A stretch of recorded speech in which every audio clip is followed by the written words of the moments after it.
नेपाल की राजनीति में बड़ा भूचाल आ गया है। पूर्व प्रधानमंत्री केपी शर्मा ओली को लेकर आ रही एक बड़ी खबर आपको बता दें। केपी शर्मा ओली और नेपाली कांग्रेस के वरिष्ठ नेता और पूर्व गृह मंत्री रमेश लेखक को पुलिस ने गिरफ्तार कर लिया है। दोनों पर सितंबर में हुए जेनजी प्रदर्शनों को दबाने से जुड़े आपराधिक लापरवाही के मामले में कार्रवाई की गई है।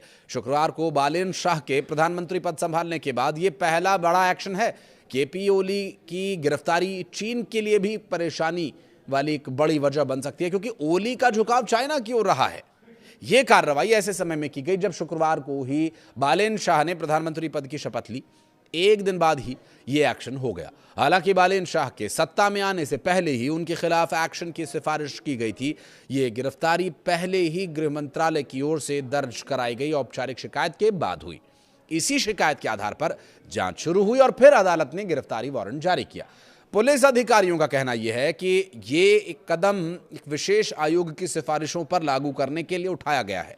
काठमांडू पोस्ट की एक रिपोर्ट के हवाले से जानकारी ये मिल रही है कि ये आयोग पूर्व विशेष अदालत के जज गौरी बहादुर कार्की की अध्यक्षता में बनाया गया था।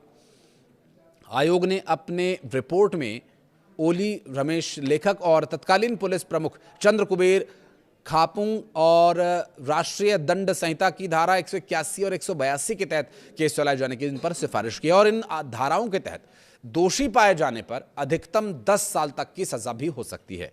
सितंबर 2025 में जेनजी युवाओं ने सोशल मीडिया बैन के खिलाफ प्रदर्शन किया था और बाद में यह प्रदर्शन और उग्र हो गया था। कुल 77 लोगों की मौत हुई थी।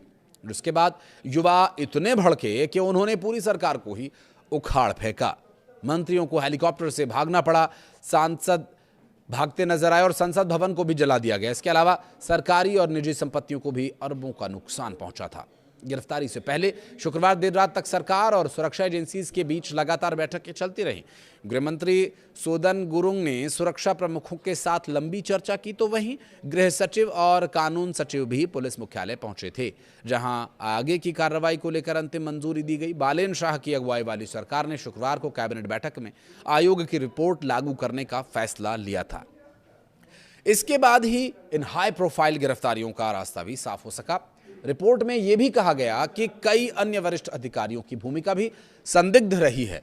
इनमें तत्कालीन गृह सचिव गोकारणमणि दवाड़ी, आर्म्ड पुलिस फोर्स के प्रमुख राजू अरियाल, राष्ट्रीय जांच विभाग के प्रमुख होतराज थापा और काठमांडू के तत्कालीन सीडीओ छवि रिजाल के खिलाफ भी कार्रवाई की सिफारिश की गई है। आयोग ने अपनी रिपोर्ट में साफ कहा कि प्रशासन ने पहले से मिली खुफिया जानकारी के बावजूद हालात को संभालने में लापरवाही बरती और इसी लापरवाही के चलते प्रदर्शन हिंसक हो गया।